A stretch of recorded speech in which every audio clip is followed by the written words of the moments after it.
Кардәшләрем, урада тоттыгыз икән, вакыт йетте икән авыз асарга, авызларыгызны асыгыз, авызларыгызны асып ултырмагыз.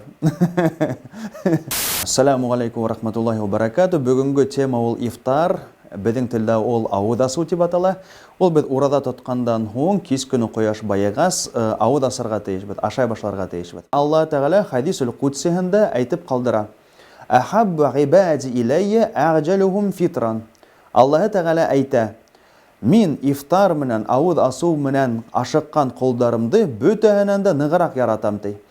Тимәк, ифтарларда без ашыгырга тиешбез.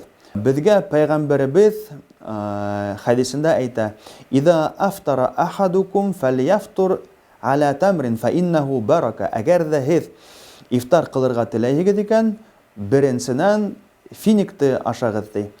Чөнки уларда бәрәкәт бар ди. "Фаман лам яҗид фальяфтур аля маин фа иннаху tahur." Әгәр дә һез тапманыгыз икән, финикты һыу менән авыз асыгыз ди. Чөнки һыу ул таза һәм тазартучы. Был яктан медиктар да безгә кәңәш итә. Финиктарда тиз углеводтар бар, тукламалар бар.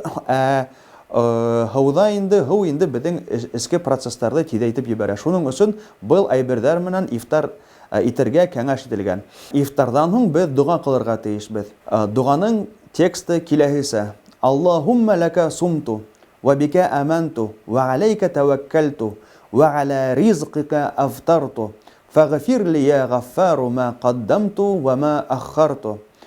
Я Аллаһ Тәгалә, һинең ризалыгың өчен мин урада тоттым. Һинеңә генә мин ышанам, һинеңә генә мин тәвәккәл кылам һәм һинең ризыгың менән мин ифтар кылдым. Гафу ит мине, я Аллаһ Тәгалә, бар гунахтарымды ла һәм киләсәк гунахтарымды ла. Шуннан һуң без намаз кылабыз. Намаз кылгандан һуң артабан инде без нимә теләйбез ризыктардан шуларга күсә алабыз. Ышанам, был мәгълүмат сезгә файдалы булган дип. Урадаларыгыз кабул булсын. Ассаламу алейкум ва рахматуллахи тәгалә ва баракатуһ.